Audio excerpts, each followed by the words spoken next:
কেন রে মা, তোর তো অনেকগুলো খেলনা বল আছে, তারপরেও তোর খেলনা বল চাই বুঝি? হ্যাঁ মা, আমি আরো দামি খেলনা বল চাই। তুমি আমাকে এত দামি খেলনা বল কিনে দাও যে আমার বন্ধুদের থেকে আমার বলটা সবচেয়ে বেশি ভালো হবে। আচ্ছা ঠিক আছে, আজ তোকে আমি সবার থেকে অন্যরকম একটা বল কিনে দিব। তুই এখানে দাঁড়া, আমি এক্ষুনি আসছি। এরপর টুনি ঘরের ভেতরে চলে যায় আর আলমারি থেকে একটা সোনার চকচকে দেখতে বল নিয়ে আসে।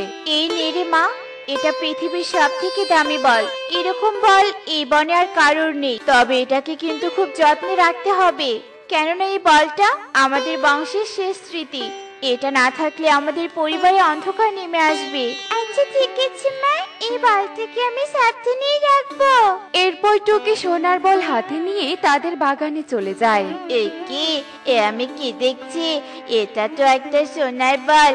আর টুকি, তোর মা বুঝি তোকে সোনার বল কিনে দিয়েছে?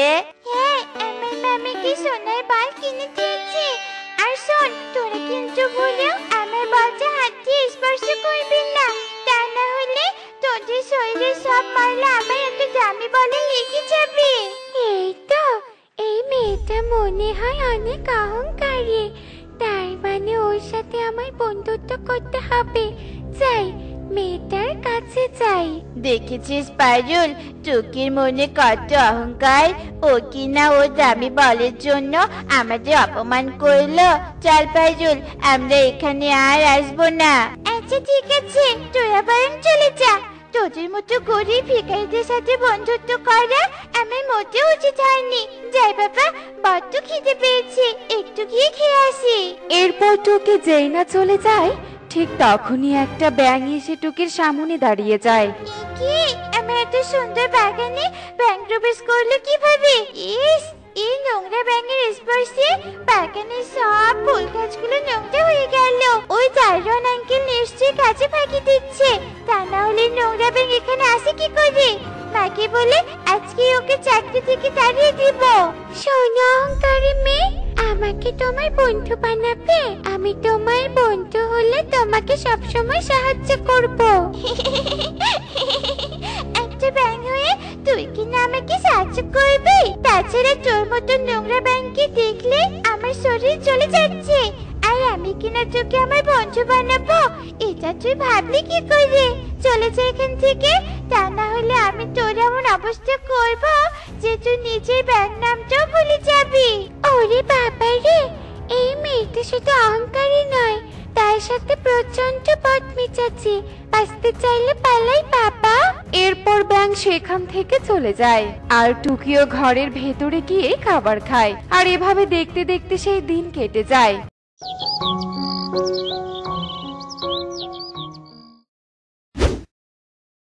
এখন থেকে আমি একে আমার বাগানে খেলবো, তবুও কোনো গরিব আর নোংরা বন্ধুদের সাথে মিশবো না।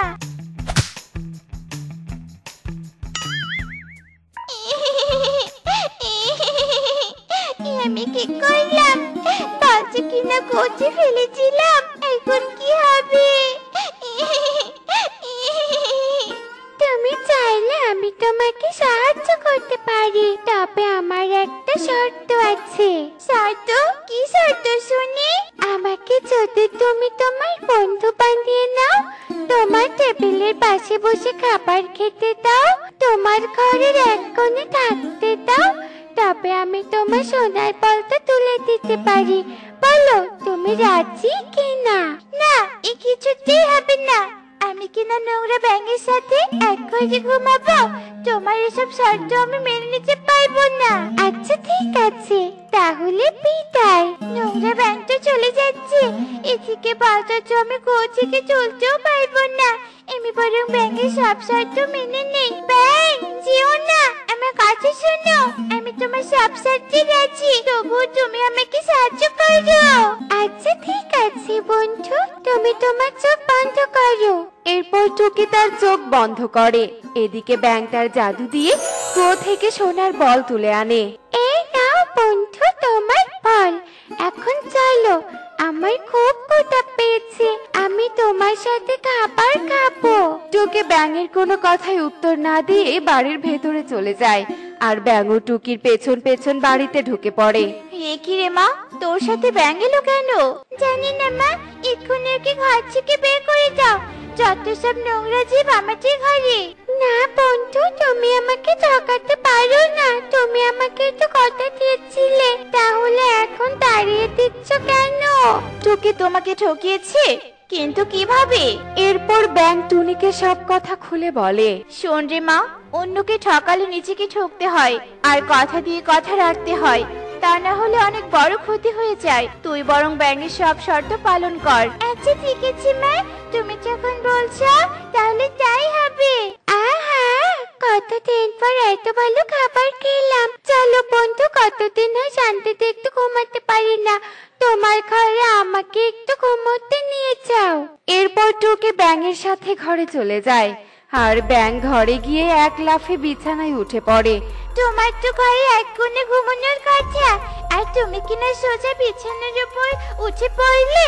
অনেক তোমার যন্ত্রণা সহ্য করেছি, তবে আর নয়। কি নোংরা ব্যাঙটা এভাবে পড়লো কেন? আর কোনো সাড়া দিচ্ছে না কেন? তবে কি ব্যাঙটা মরে গেল? আমি কি করলাম? অহংকারের কারণে আমি নোংরা ব্যাঙকে মেরে ফেললাম। কথা বলো ব্যাঙ, কথা বলো। আমি তোমার সব কথা শুনবো, তবু একবার কথা বললো। আমি আর কখনো অহংকার করবো না। তুমি আমাকে ক্ষমা করে দাও।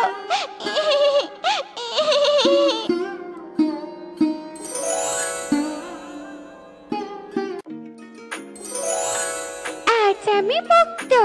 আজ আমি এক অহংকার কন্যার অহংকার ভেঙে দিতে পেরেছি, তাই আমি মুক্ত হয়ে গেছি। এসব আমি কি দেখছি? আর তুমি ব্যাংক থেকে পরিকন্যা হলে কিভাবে? তাহলে শোনো। ওরে বাবা রে, মরে গেলাম রে। জ্বরে যে আমার শরীর পুড়ে যাচ্ছে। কেউ আছিস? আমাকে আমাকে একটু পানি দে। পানি? তোকে আমি পানি দিব? ইস, শরীরের কি গন্ধ! এই তোর গন্ধযুক্ত শরীর নিয়ে তুই আমার বিছানায় ঘুমিয়েছিস?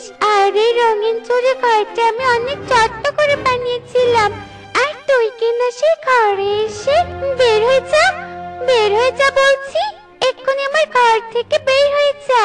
আমার কথায় সেই তান্ত্রিক অনেক কষ্ট পায়, আর বিছানা থেকে নেমে চলে যায়, আর যাওয়ার আগে আমাকে অভিশাপ দিয়ে যায়। তোর মনে বড্ড অহংকার। তা না হলে তুই অসুস্থ পাখিকে এভাবে তাড়িয়ে দিতে পারতি না। তোর অহংকারের জন্য আমি তোকে অভিশাপ দিচ্ছি। তুই এক্ষুনি একটা ব্যাঙ হয়ে যাবি। তোর শরীরে থাকবে অনেক দুর্গন্ধ, যার ফলে কেউ তোর সাথে মিশবে না। তবে তুই যদি কখনো এক অহংকারী মেয়ে পাখিকে তার অহংকার ভেঙে দিতে পারিস, তবেই তুই মুক্তি পাবি।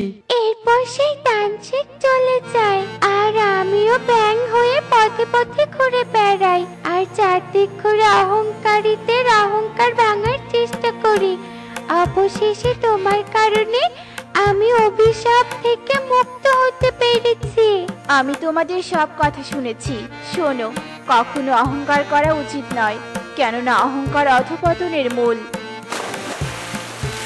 দেখলে তো বন্ধুরা, অহংকারের পরিণতি কি হয়? অহংকার অধপতনের মূল। তাই আমাদের কখনো অহংকার করা উচিত নয়। এমনই সব মজার মজার শিক্ষণীয় টুনি পাখির গল্প দেখতে আমাদের সাথেই থেকো। আর গল্পটি কেমন হয়েছে তা কমেন্টে জানাতে ভুলো না কিন্তু। Bye bye. বাবা কালু, দারুণ হচ্ছে কিন্তু। লাল আর হলুদের মিশ্রণে আমাদের ঘরটা কিন্তু খুব সুন্দর লাগছে। আরে কাকুলি, ঘর সুন্দর করার জন্যই তো এত পরিশ্রম করছি। বলেছিলাম না এই বনের সব থেকে সুন্দর ঘর হবে আমাদের? এবার বুঝতে পেরেছো তো? এ বনে কারো এত সুন্দর রঙিন ঘর নেই। এবার সবাই আমাদের ঘরটা দেখতে আসবে। সে যা বলছো না তুমি।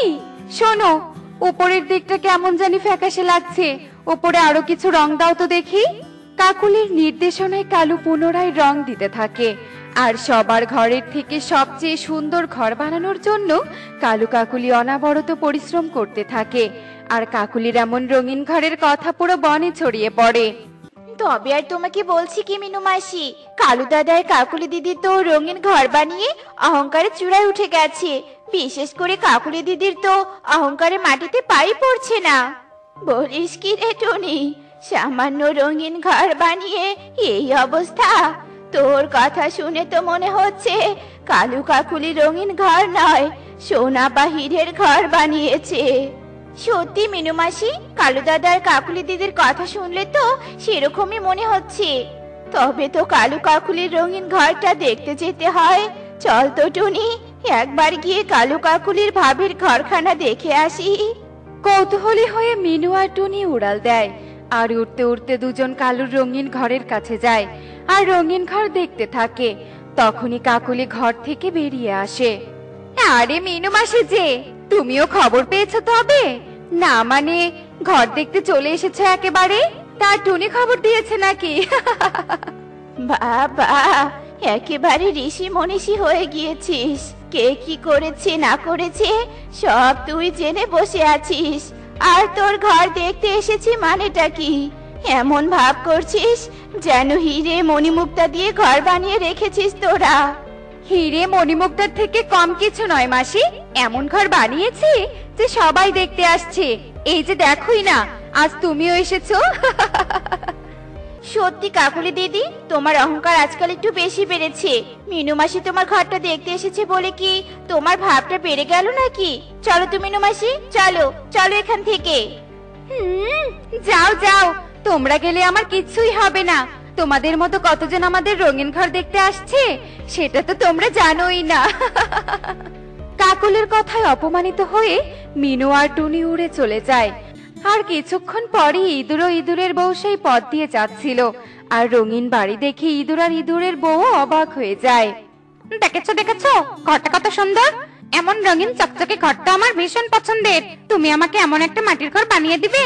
আমার খুব শখ এমন সুন্দর ঘরে থাকার। সত্যি বউ, তুমি যেটাই দেখো সেটাই চাও। বলি, মাটি দিয়ে এমন ঘর বানালে তো এত সুন্দর রং ফুটবে না। তোমাকে আমি আরো সুন্দর ঘর বানিয়ে দিব। এখন চলো তো এখান থেকে। না না, আমি এখান থেকে কিছুতেই যাব না। আগে আমি এই ঘরের ভেতরটা ভালো করে ঘুরে দেখবো, তারপর যাব। বড্ড পাগলামি করো তুমি। এটা নিশ্চয়ই পাখিদের ঘর, আর পাখিরা কি আমাদেরকে তাদের ঘরে ঢুকতে দিবে? তুমি আগে থেকে সবকিছু জেনে বসে আছো নাকি? আগে চলো তো গিয়ে দেখি। চলো চলো। বউয়ের জোড়াজোড়িতে ইঁদুর রাজি হয় আর দুজন মিলে রঙিন ঘরের কাছে যায় আর দরজায় কড়া নাড়তে থাকে।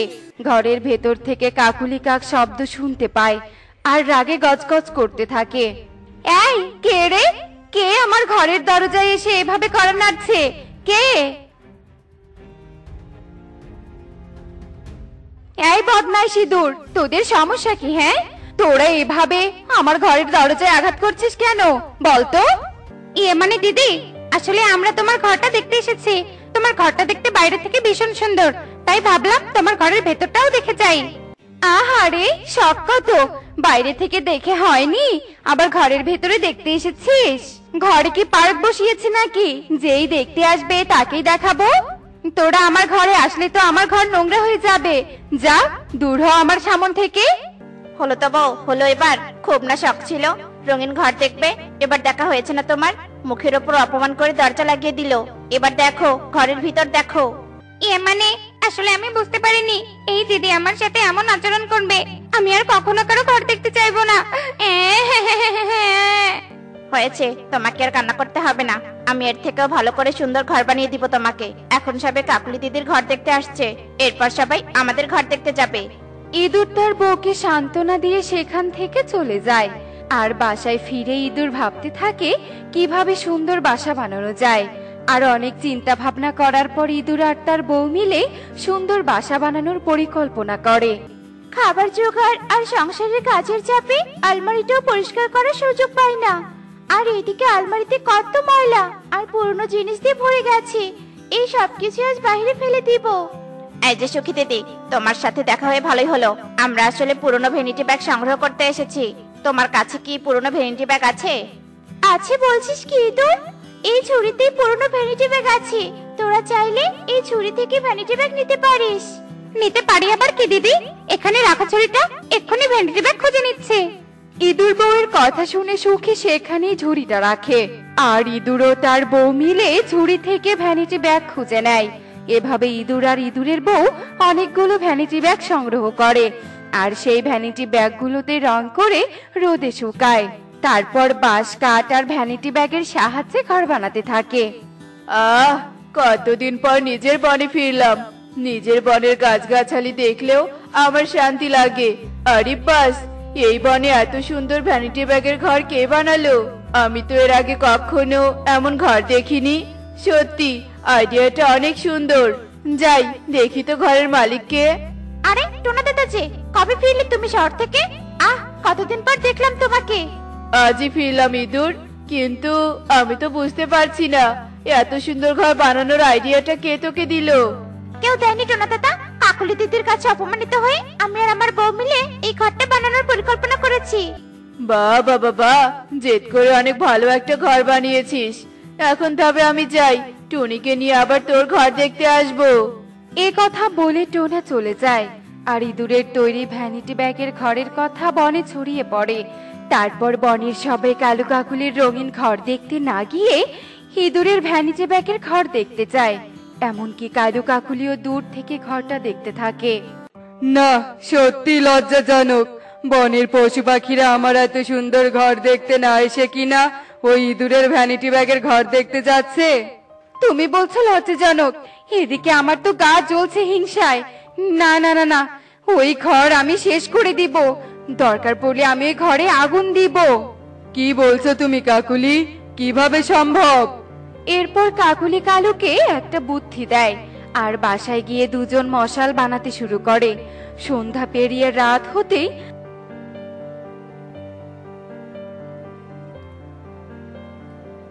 আকাশে ঘন কালো মেঘ জমে যায়। বনের পরিবেশ থমথমে অন্ধকার হয়ে যায়, আর সেই সুযোগে কালু কাকুলি আগুনের মশাল নিয়ে বেরিয়ে পড়লে মেঘ গুড়গুড় শব্দ করে মুষলধারে বৃষ্টি নামে, আর আগুনের মশাল নিভে যায়। এই রে, মশাল তো নিভে গেল। এবার কি হবে? আমাদের পরিকল্পনা তো সব শেষ। হিংসার বশে অন্যায় পরিকল্পনা করেছিলাম কাকুলি, তাই তো প্রকৃতি আমাদের পরিকল্পনা সফল হতে দিল না। এটা নিয়ে আর বাড়াবাড়ি করা ঠিক হবে না, কারণ প্রকৃতি আমাদের বিরুদ্ধে। তাই বাড়াবাড়ি করলে প্রকৃতি নিজেই হয়তো আমাদের শাস্তি দিবে। এখানে আর বেশিক্ষণ নয়, বৃষ্টির পরিমাণ বাড়ছে। এমন বৃষ্টিতে বাইরে থাকলে এক্ষুনি আমরা আমাদের পাপের শাস্তি পাবো। চলো চলো। কালুর কথা শুনে কাকুলি খুব চিন্তায় পড়ে যায়, আর দুজন মিলে বাসায় ফিরে দেখে তাদের ঘরের সব রং ধুয়ে গেছে। এরপর তারা অনুতপ্ত হয় আর অন্যায় থেকে বিরত থাকার প্রতিজ্ঞা করে। দেখলে তো বন্ধুরা, অহংকারের পতন কিভাবে হয়, আর আত্মবিশ্বাস ও জেদ থাকলে কিভাবে সফলতা পাওয়া যায়, যেমনটা পেয়েছে আমাদের গল্পের ইঁদুর আর ইঁদুর বউ। এমনই সব মজার মজার শিক্ষণীয় টুনি পাখির গল্প দেখতে আমাদের সাথেই থেকো। আর গল্পটি কেমন হয়েছে তা কমেন্টে জানাতে ভুলো না কিন্তু। Bye bye.